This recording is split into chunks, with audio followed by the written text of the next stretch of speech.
Hello everyone, my name is Elena, welcome to the Cephalo Squad YouTube channel. I am very happy to be here once again because we are going to be covering one of my favorite decks that exists thanks to the release of Crown Zenith, and it also happens to be a really funny one, so I hope that you enjoy this video as much as I did recording it. Now, before getting started and seeing the deck list and discussing if the deck can be competitive or not, I just want to remind you a couple of things. The first one is that if you're looking for any physical cards, you can acquire them at Atlas Collectionables, and if you use our discount code, then your order is going to become much cheaper. And second, that in case that you only play online and you want to get these cards, you can do the same thing at PTCGO store and get some very nice code cards instantly delivered to your email. So yeah, that's a way to support the channel, and you have all of our sponsors and the discount codes that we provide you with in the description down below. Now it's time to get into the interesting stuff, and we are going to be analyzing Rotom VSTAR to be more specific. Now, I want to point out something, which is that Rotom V was released a couple of months ago and no one really played it because it was not that good. It had some, kind of potential, but the HP was really low. It had a good ability that reminded us to the one that Seishan V has, and an attack that is kind of okayish, so scrap short, that deals 40 plus 40 for each tool card that you put into the Lost Zone from the discard pile. Now, a very restrictive attack. What has happened is that Rotom VSTAR has recently been released in Crown Zenith, and it does basically has the same stats as Rotom. I don't know why they are so similar, but the Scrap Pulse in this case they deals 40 additional damage. Whether that is enough or not to compete with the meta, I am still trying to figure it out, but I can definitely tell you that it makes it more powerful than just playing a Rotom V. Another interesting thing to note about this card is that it has one VSTAR power, Conversion Star, that lets you discard the amount of cards that you want from your hand and draw out the same number. So the idea of this deck is pretty straightforward, and it has pros and cons, and we are going to be talking about them. The first thing, and you will see that you only run one type of attacker, that is Rotom VSTAR. So this entire deck focuses solely on powering up Rotom VSTAR and hopefully getting early KOs in the game. In order to do so, we run 4-3 line, and then a lot of tool cards, because they are the fuel that we need to attack. So not only do you need to fulfill your energy costs, you also need to send cards, tool cards to the discard pile. We run a total, I think, of 16 tool cards. If you hear me during the video say energy cards, I mean tool cards. It's just that sometimes the way I think and the way I speak that don't connect for some reason. So the cards, the tool cards that we are running, some of them are going to be useful during the game, like X-Share, in order to be able to power up a Rotom without having to wait for one turn and manually attaching the energies, Air Balloons for the retreat, Big Charm to try to make Rotom survive a little bit, Big Parasol because it's a really great addition against Lost Zone strategies, and then you see 7 cards that make no sense at all, which are single strike cards, these scrolls. But if you then think that, if you consider that we are running 3 Tower of Darkness, then everything clicks, because the idea is that by using Tower of Darkness, the stadium card, you can get rid of this and draw some cards in the process. Of course, the entire objective of this deck is to send as many tool cards to the discard pile as possible and to hit very hard with Rotom V. Now, another Pokemon that we run here, and that I believe it's pretty good, is Electrode. Electrode, I think this one is from Chilling Reign, but I don't remember if it was released here or earlier. That has an ability that lets it KO itself. So your opponent, you are giving basically one prize card to your opponent, but it will give you 2 basic lightning energies, and you can attach them everywhere on the field. And that's really powerful, because that's the way in which you can survive if you missed the turn 1 energy attachment to your Rotom. Another card that also helps us discard cards and fulfill the attack requirements is Galarian Articuno. You can use its ability to discard 2 cards and draw 1. I am not a really big fan of this card in the sense that, true that it provides some help, but it is a true pricer that goes down very easily. So, well, you can use it or not. Crobat, because we need a way to get to draw cards. We don't run a lot of supporters. Of course, we don't have a space because all that we run are tool cards. Radiant Gardevoir is good here because if you combine Radiant Gardevoir with a Big Charm, then the chances of Rotom surviving are pretty high. And the last Pokemon that we have here is Cramorant, which is pretty effective. I think that it can attack as soon as Rotom has already attacked. And as long as you have sent at least 4 tool cards to the discard, to the lost zone, and it's a really good one price attacker, and it's the only weapon that you have if you go against things like Miltank, for instance, that can not be damaged with Rotom. As far as supporters go, we ran 4 Professor's Research, we ran 1 right hand. I would have loved to make room for a second right hand, but I don't see exactly how. 2 Boss's Orders, Serena and Roxanne. Maybe, you know what, it could be better to do this because I have barely used Serena, but it's just that I want to have another Gasting card at my disposition, and that's basically it, I think. So you will see in the videos when you play against something that relies on VMAX Pokemon or V Pokemon, it's a surprisingly effective deck if it sets up correctly. Now, you barely has any chances against Lost Zone or decks that prioritize one price attackers because the price trade is not going to be ever in your favor unless they break.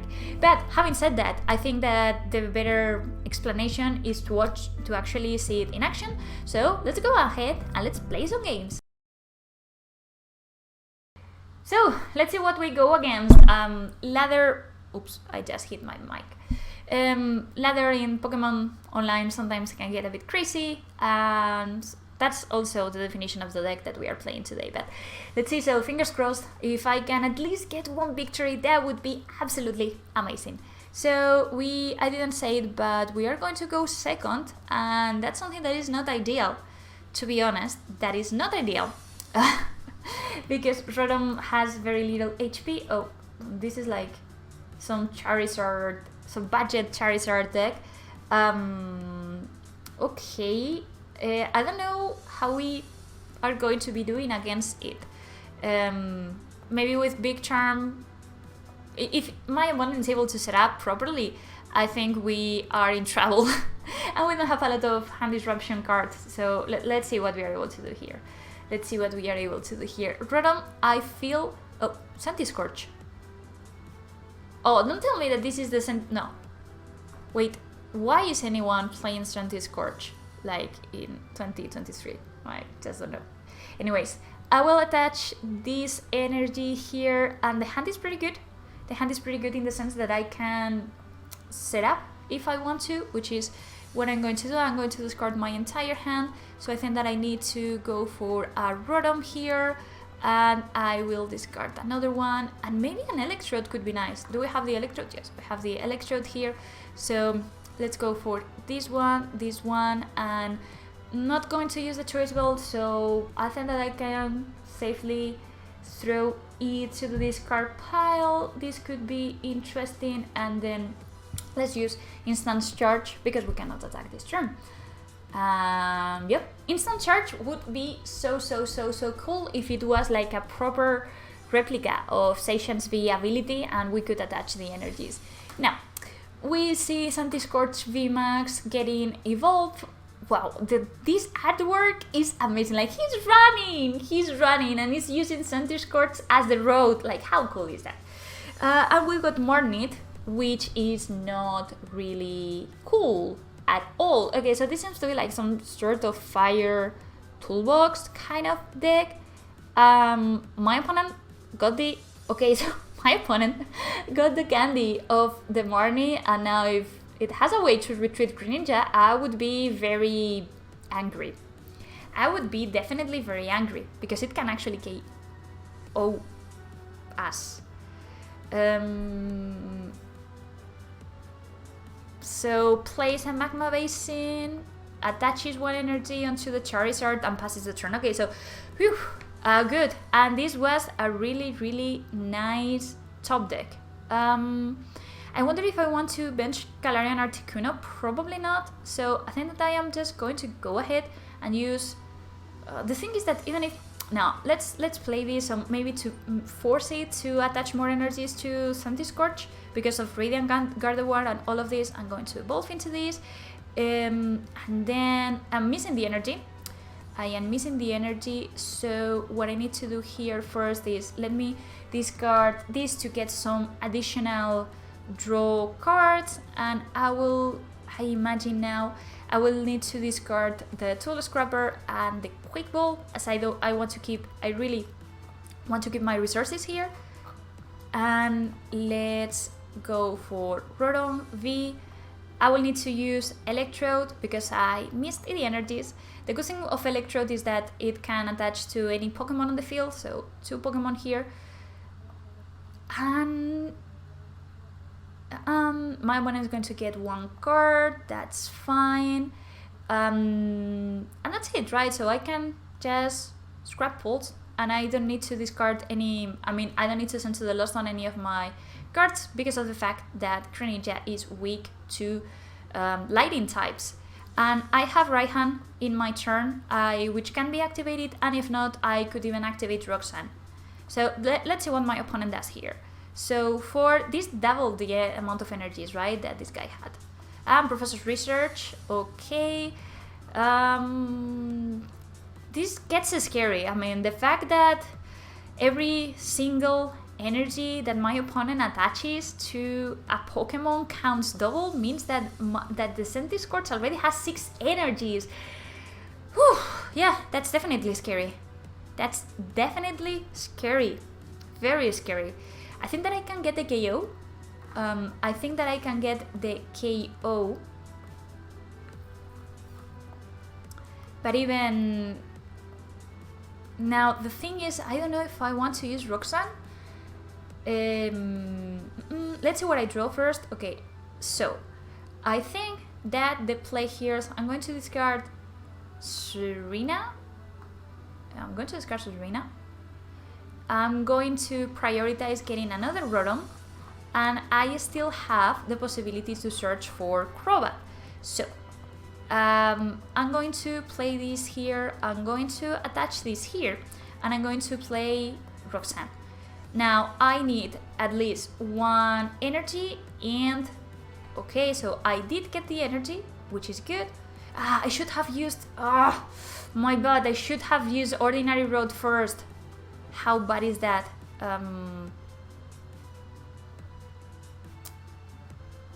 How bad is that? I need to get a Rotom V. I need to get a Rotom V. Can I please get a Rotom V? Please, please, please, please, please, please. Yes, yes, yes, yes, yes. Thank you. Thank you so much. Okay, so this is going to be played again. Yeah, this is going to be played. And now what do I need to do here? So let's make some maths. So 380, so 1, 2, 3, 4, 5, 6, 7, 8. I have enough. I can get the KO. Now, I don't know if I should. I think that I can keep my hand. So I am going to scrap pulls.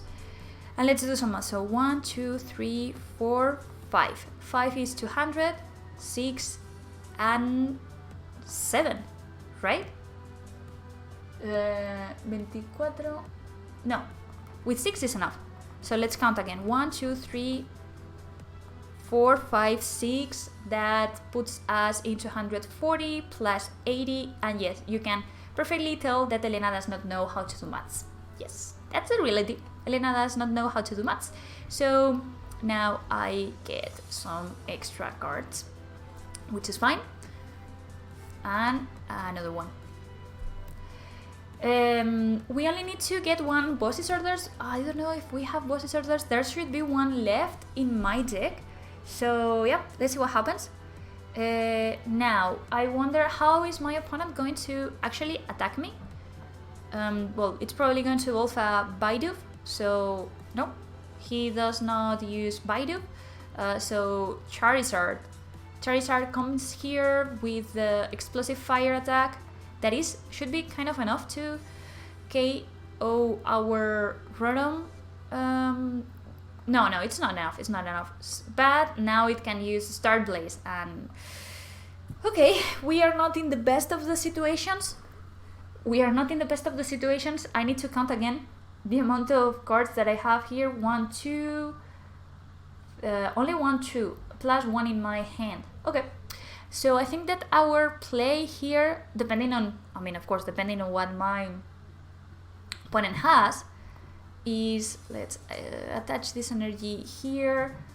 I need to get, so that's the thing, I need to get a Boss's Orders. So if Boss's Orders is here, I think that I win, but I don't know if it's in my deck, so I'm going to find out. Okay, Boss's Orders is in the deck, so that's amazing, because that means that I can safely do this. I can do this, I imagine. I can do this, and I will see, so what are the amount of cards that I need. 1, 2, just 1, 2, 3, 4, so 3 and 4, and also I will get to see the deck, why not? I still have a lot of cards, like if I really wanted to, but with 4 I think it's enough, because 4 is 160 plus, yes, 160, so it gets me the KO. So I'm going to, well, I don't need to roll.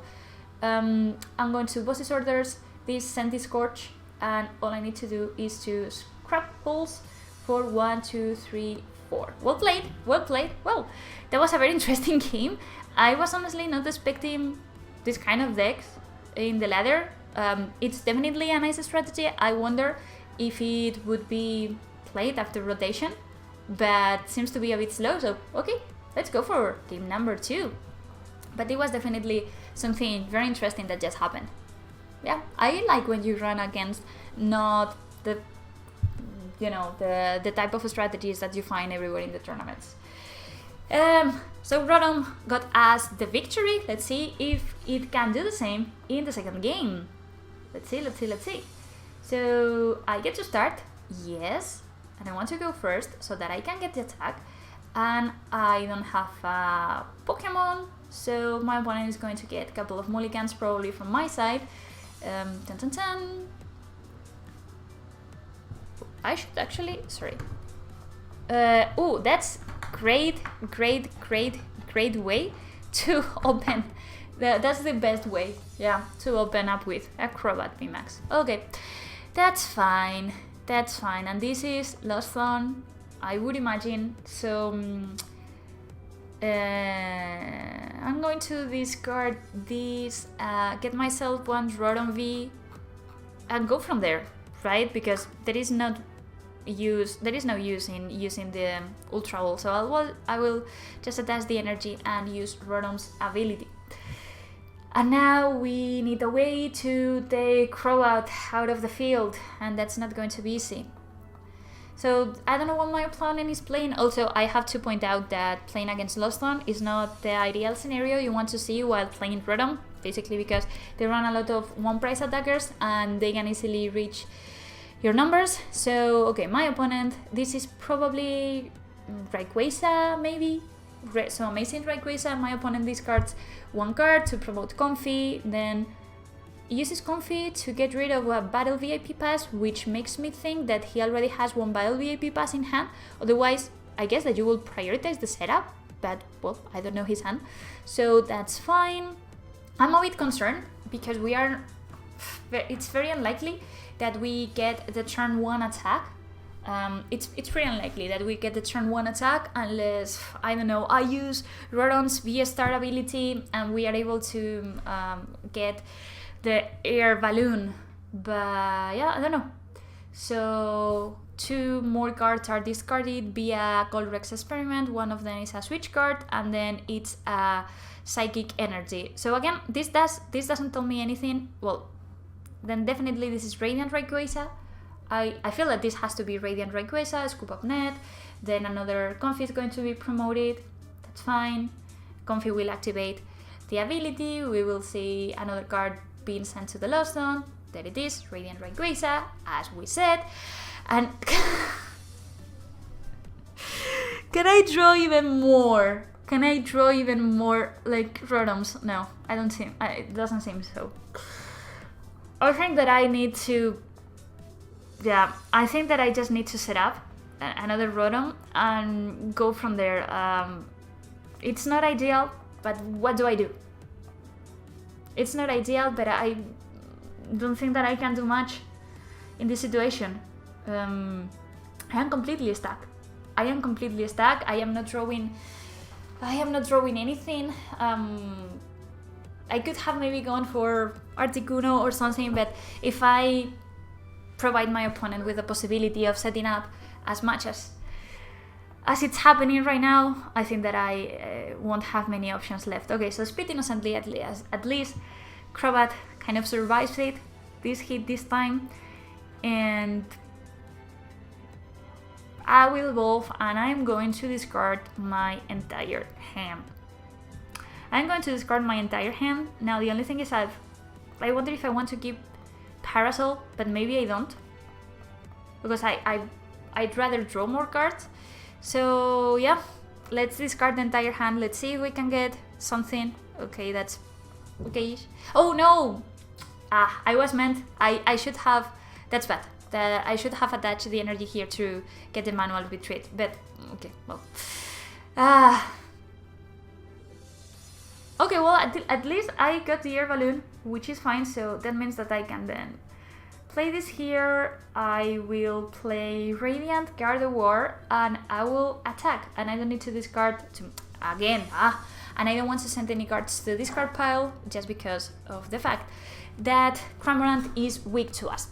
But now my opponent has 1, 2, 3, 4, 5 cards in the hand, which means that Radiant Rayquaza is going to make an appearance. And, well, not Radiant Rayquaza, Amazing Rayquaza. Yeah, Amazing Rayquaza is definitely going to make an appearance, and it's going to KO or poor Rotom, and I don't know what I'm going to do with my life. That's basically the summary of this matchup. I don't know what I'm going to do with my life. I think the only chance you have against Lost on decks is... okay, so he might play Kyogre. Well, anyways, I think that the only hope that you have against this type of decks is that they brick. And they have to brick very, very hard. Yeah, other than that, they are using like a 1-pricer to KO your 2-pricers. That's definitely a problem. So now my opponent is going to discard... Oh, did he forgot about... No, what happened? No, what happened? Well, he's going to finish me off later on anyways. I thought that he had the KO.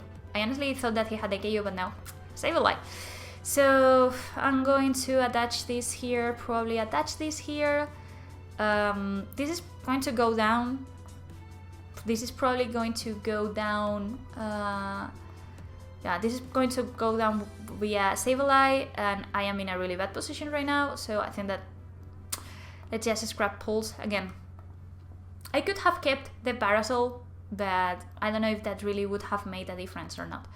Roxanne is nice. That might make my opponent not draw the resources that it needs, but let's see. So how many cards? 1, 2, 3, 4, 5, 6, 7, 8, 9. Yeah. So Sableye is going to... Sableye here is going to take out our Rotom and take out the Crobat, and we'll put some additional damage counters here in this Rotom. So I think that the game is basically over. Again, like, our only hope here is... No, don't tell me that. Did he just... Did he just use Sableye to scratch and to KO me? Did that just happen? Did that just happen? I'm speechless. I'm absolutely speechless. I don't know what's happening. Whoa. Okay. Like, literally, whoa. Okay, I guess I won't complain. I guess. So I think that I need to recycle a little bit my cards here. So I need some attackers. So that's why I'm getting... well, I should have gotten just one Rotom. Anyways, yeah, this is not my sharpest game ever, to put it nicely. There is not much that I can do here, except for maybe... yeah, I'm going to discard this and the choice, which I don't want, and I will get one Rotom. And maybe... that's it, right? I can go ahead... well, you know what? I'm going to get a Cramorant. No, I'm going to get a Cramorant just in case. I'm going to create a Cramorant. I don't think that he's going to Marnie me, but okay, that's fine. So at least I am down to 3 prizes, and I have some attackers left, but I definitely should have put back in my deck another Rotom. And not this one. Okay, so my opponent now needs Mirage plus 4 types of energies. Yes, Mirage plus 4 types of energies. How many energies does he have? Well, he has a lot. The discard pile, but that is the ordinary road. That was pretty much expected. I don't know what he took back. Maybe the Sableye? Yeah, the Sableye. Okay, right hand. That alone is going to be enough to KO our Rotom, and now we are in a really bad position. We are in a really bad position because my opponent will be only 2 prizes short, and that means that the Sableye with a Psychic Energy is going to finish off the game. So I think that my only strategy here, because Cramorant cannot KO Radiant Rayquaza, I need to promote this Rotom and play Roxanne and yeah, pray basically, right? And basically pray. So let's see. So my opponent is using right hand. Okay, that's going to give them one energy plus the other 2 that Mirage is probably going to be getting. So an energy gets attached to Comfy. So okay, so I guess he's playing to avoid Roxanne. Is that what he's doing? Because if that is the situation, then it's pretty interesting. It's very interesting, and I don't think that I have an answer against that. I will bench this, do this, and I think that I mean, even if I retreat it, I think that I need to retreat, and I'm going to attack with this one, but yeah, I cannot activate Roxanne. I need to put this, well, is that weak to electric? Yeah, it is as well weak to electric, so to lightning. So I am getting the KO, but now if my opponent is able to get, and it should be pretty easy, right? If my opponent is able to get, a Sableye, then I'm done. I am absolutely done, and this is what he is going to go for. Okay, well, the dream was nice while it lasted. As I said, it's not the best of the matchups that we have here, so there goes the energy, and bye-bye to my to my remaining attackers. That is it. I think that my opponent played well in the sense that it didn't let me activate Roxanne. It was also a bit of a pity that he attacked so early in the game and destroyed Crobat. But anyways, the good thing about this is that you were able to see the power or how Rotom V works. I hope that you enjoyed the video. I definitely think that while Rotom is of course not the strongest deck in the format, and I don't think that it will be played competitively unless the format changes, it has some tricks under the sleeve and can do very well against some matchups like maybe Mew and even Lugia if they don't run Dunsparce. So I would suggest you to try it out yourselves. Having said that, consider subscribing to the Shuffle Squad YouTube channel and liking the video if you liked it, and of course let me know in your comments what you think about Rotom and what you would like us to cover next. Thank you so much for watching, and we will see each other very soon, so bye bye! The Shuffle Squad is proudly sponsored by Atlas Collectibles, the best place to buy any trading card game product online. Visit atlastcg.com and at the checkout screen make sure to use code TSS12 to save an unbeatable 12% off your entire order. Atlas Collectibles will ship your product anywhere in the world, so make sure you're taking advantage of the 12% savings with TSS12. And if Pokemon is not your thing, don't worry. Go to atlastcg.com and see all the other amazing trading card game products they have there to offer. The Shuffle Squad is partnered with PTC GeoStore to provide our community with the best access to Pokemon TCG codes. They have codes available 24/7, instant email delivery, and you can save 5% off by using code TSS5. If you're a YouTube member or Patreon supporter, you'll have access to a special code that gets you 10% off. So what are you waiting for? Use code TSS5 today and save 5% on your next order of codes on any codes available at ptcgeostore.com. PokeXWord, the best place to get your fill of Pokemon-inspired puzzles. New puzzles are posted every day, and they recently launched a new Guess That Pokemon puzzle, which is a ton of fun to play. Go check them out at PokeXWord.com and be sure to follow them on Twitter for your chance to win a ton of PTC Geo codes every month. Check out the Late Night Series Season 6, brought to you by myself, Zach Lesage, and the Shuffle Squad. We're going to be running a bunch of sick events for the Pokemon community, and they start on August 30th. So one thing you might be noticing here is that there's an EU time and an NA time. We have one at 12 p.m. Eastern, which works out to about 5 p.m. in London. And then we have one at 7 p.m. Eastern, which should help out a lot of players on the West Coast play in this event. That being said, we still have a lot of cool things going on. Expect similar prizing that we've had for other Late Night Series events. Expect better staffing, expect better tournament experiences, and of course we do have a stream going up for this season as well, and I will be streaming the event on Twitch. That being said, we have the whole season up on the Play Limitless website. Late Night 51 all the way through 70 runs until we hit the Invitational on November 5th. So check that out, sign up today, and support Zach Lesage Events and the Shuffle Squad. See you there.